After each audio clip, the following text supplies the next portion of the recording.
મને આ સેટઅપ બરોબર લાગે, મોબાઈલ અહીંયા અને GoPro આગળ. બાઇક રણમાં હકાવવી પડે. એમ તો 1 વર્ષ પહેલા હું ગયો તો ત્યાં, પણ 1 વર્ષ પછી હવે ફરી જાઉં હું વાત કરું છું વછરાજ બેટની, જે વાછરા દાદાનું મંદિર આવેલું છે, જ્યાં વાછરા દાદા લડતા મૃત્યુ પામ્યા હતા. હા, એપ્રોક્સ 70 થી 80 કિલોમીટર જેવું છે અહીંથી.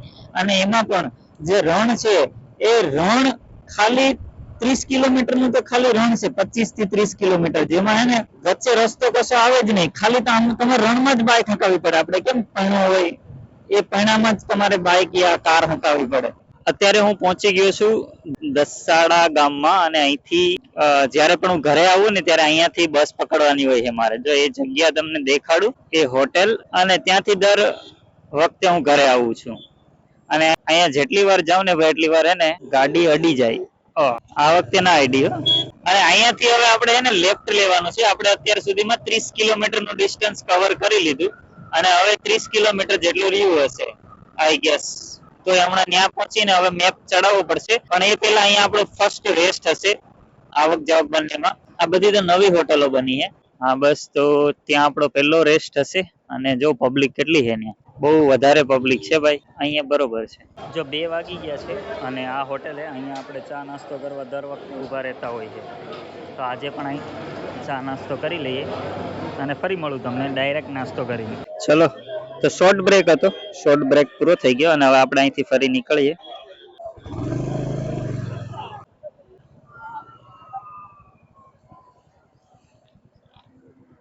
અને હવે છે ને ડાયરેક્ટ આપણે મંદિર બાજુ જાય છે. કેટલા 47 કિલોમીટર હજી અહીંથી રહ્યું છે. મને એમ કે 30 જ હશે, પણ ના, 47 કિલોમીટર છે અહીંથી. તો હવે છે ને ડાયરેક્ટ આપણે જે રણ સ્ટાર્ટ થાય ને એ તમને ડાયરેક્ટ દેખાડું. અહીંયા છે ને રોડ બને છે મારી સામે આ સાઈડ, અને મારી ડાબી સાઈડમાં રોડ બને છે નવો આખો, મતલબ એક્સટેન્ડ થાય છે, ડબલ લેન રોડ બને છે. તો અત્યારે છે ને વિડીયો શૂટ કરવો સેફ નથી. આ જો આપણે ઝીંઝુવાડા ગામ છે ને એની આગળ પહોંચી ગયા છે, અને અહીંથી ટર્નિંગ લેવાનો છે. અને અહીંયા જો લખેલું છે રણમાંથી દાદા તરફ, મતલબ આ સાઈડ રસ્તો જાય છે. અહીંયા એક નાની દુકાન છે. તો ચલો, હવે અહીંથી રણ ચાલુ થઈ ગયું ને. આ રણ છે 25 કિલોમીટરનો, અહીંથી 26 કિલોમીટરની આજુબાજુનું. અને હવે આમાં ક્યાંય રસ્તો નહીં આવે, એકલું રણ. ચલો તમને એક્સપિરિયન્સ કરાવું અહીંના રણનો. તમને લાગશે તમે આફ્રિકામાં યા કચ્છમાં પહોંચી ગયા હોય એવું. હજી તો આ જંગલ જેવો રસ્તો છે. જંગલ જેવું પૂરું થશે ને એવું મેઇન રણ શરૂ થઈ જશે. આ જેવું બધું. હવે અહીંથી 2 રસ્તા પડે છે, એક આમ જાય છે, એક આમ જાય છે. હવે કન્ફ્યુઝન છે કયો રસ્તો જતો હશે. આપણે આ ભાઈ જાય છે ત્યાં જવા દઈએ. અને આમ જો હજુ મેઇન રણ તો હવે શરૂ થશે. અને અહીંયા બીજું શું ખબર, જે રસ્તો છે ને ત્યાં આ રીતના ધજા રાખેલી છે, એટલે માણસો છે ને ભૂલા ના પડે. આમનું જંગલ છે. જો અહીંયા ધ્વજા દેખાય, એ રીતના બધીમાં ધ્વજા રાખેલી છે. જો વાણ ધ્વજા. અને ભાઈ અહીંયા એક ખાસ છે કે જ્યારે પણ કોઈ ભૂલા પડે ને ત્યારે વાછરા દાદાનો સ્વરૂપમાં એક કૂતરો છે, મતલબ કોઈ બી કૂતરો આવી અને એને રસ્તો દેખાડે. લિટરલી ઘણા લોકોને એક્સપિરિયન્સ થયો છે. આપણે હજી સુધી નહીં થયો, પણ મોસ્ટ ઓફ જણાને એ ટાઈપનો એક્સપિરિયન્સ થયો છે. જો આ ગાડીઓ જાય છે બધી. અને ભાઈ અહીંયા ગાડી હકાવવાનો છે ને એક અલગ અનુભવ છે. આમ જો તમને મૃગજળ ટાઈપનું દેખાડું. મૃગજળ મતલબ કે ત્યાં પાણી નથી, અહીંથી તમને લાગે પાણી છે. જો એ બધું છે ને એ ત્યાં કઈ પાણી કશું નહીં, પણ અહીંથી તમને એવું લાગે કે પાણી છે. તો અહીંયા 2 રસ્તા છે. જો અહીંયા તમને કહી દઉં, અહીંયા આ હું અત્યારે જે રસ્તા ઉપર છે ને એ વેરાઈ માતાજીનું મંદિર આગળ આવે એ માટેનો છે. અને જે પહેલી બાજુનો રસ્તો છે એ વાછરા દાદાના મંદિર સાઈડ નો જાય. તો જો કોઈ મિસ્ટેક થી આ રસ્તે ચડી ગયું ને અહીંયા, તો ડાયરેક્ટ વેરાઈમાના મંદિરે પહોંચી જાય, ના કે વાછરા દાદાના મંદિરે. હવે ઓલી ગાડીઓ જો જાય ત્યાં તમને દેખાતો હશે પાણીમાં જાય છે, પણ એ લિટરલી પાણી નથી ને આ ટાઈપનું રણ છે. હવે આમ જો ત્યાં જંગલ આવી ગયું ને આખું રણ છે. હવે આપણે અહીંથી આમ ક્રોસ કરીને ઓલા રસ્તે ઉપર જવાનું છે. અહીંયા ભાઈ ચોમાસામાં બધું પાણી ભરાઈ જાય અહીંયા, અને ટ્રેક્ટર લઈને જતા હોય છે લોકો. આ જે ટ્રેક્ટર ના ચીલા છે, જો ચોમાસામાં જે જતા હોય ને. બાકી અત્યારે તો ઘણું પેલું થઈ ગયું છે. જો અહીંયા બોર્ડ લાગેલો છે વાછરા દાદાનો. 25 કિલોમીટર. હવે આવો જ રસ્તો, આમાં કઈ બીજું ના આવે. આમ જો ડમરી ચડાવી દીધી ભાઈ, ડમરી. હાલો ભાઈ, તો હે ને અહીંયા મસ્ત ફોટા બોટા 2-4 પડી ગયા છે. અને હવે આપણે ડાયરેક્ટ મંદિરે જઈએ છે. હવે બીજે ક્યાંય સ્ટોપ નથી લેવાનો, કેમ કે પાછું રિટર્ન અહીં થવાનું છે ને, એટલે અંધારું થાય એ પેલા આપણે રિટર્ન થઈ જાય ને, કેમ કે 4 વાગવા આવ્યા કદાચ મારા ખ્યાલ મુજબ. ચલો ભાઈ એક ડ્રિફ્ટ મારો. જય વાછરા દાદા. ચલો વાછરા દાદા એ જલ્દી જય હો વાછરા દાદાની.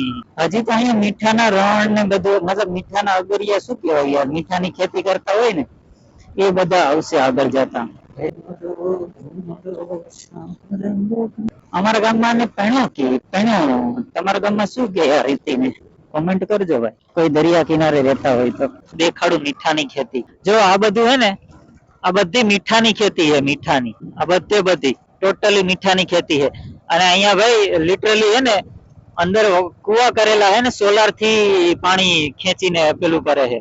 હજી આનાથી વધારે આવશે, એ પણ તમને દેખાડું આગળ. જો છોકરાઓ પાણી આપે હે. શું પાણી પાવો છો? ક્યાં રહો તમે? ઓલી ઝૂંપડી હે? શું મીઠું પાણી હે? પીવાનું પાણી છે? જો ભાઈ મહેનત આને કહેવાય યાર. માણસો કામ કરવા વાળા તો છે ભાઈ. તમે ભણતા નથી? કેમ ભણતા કેમ નથી?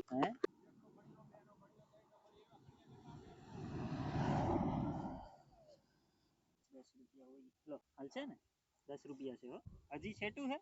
ચલો આવજો હા.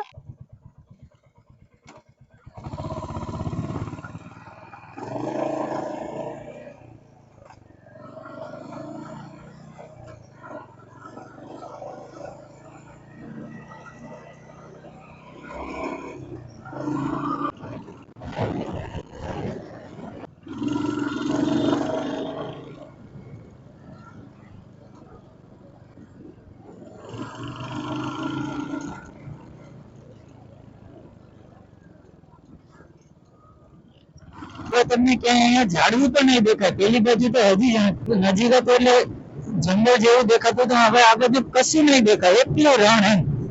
કાંઈ એટલે કાંઈ જ નહીં દેખાતું, ખાલી રણ અને પેલા જે અગરિયાના ખેતર હોય મીઠાના, એ બસ, બીજું કશું જ નહીં.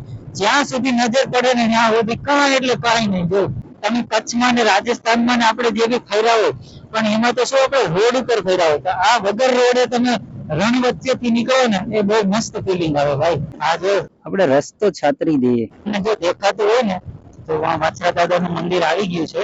રસ્તામાં તો આપણે ના ખબર પડે, પણ અહીંયા જો કેટલી પબ્લિક આવી, બહુ પબ્લિક છે ભાઈ. આટલી પબ્લિક તો ક્યારેક જ હોય છે.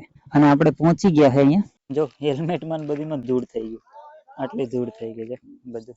આગળ ગાડીમાં ઓહો છે તો ધૂળ બધું. કેમેરો તો આમાં જ છોડી દીધો છે, કેમ કે આટલું તો અહીંયા કોઈ ચોરી ના થાય. હવે આપણે મંદિરે દર્શન કરી આવીએ. ચલો હું તમને મંદિર દેખાડું.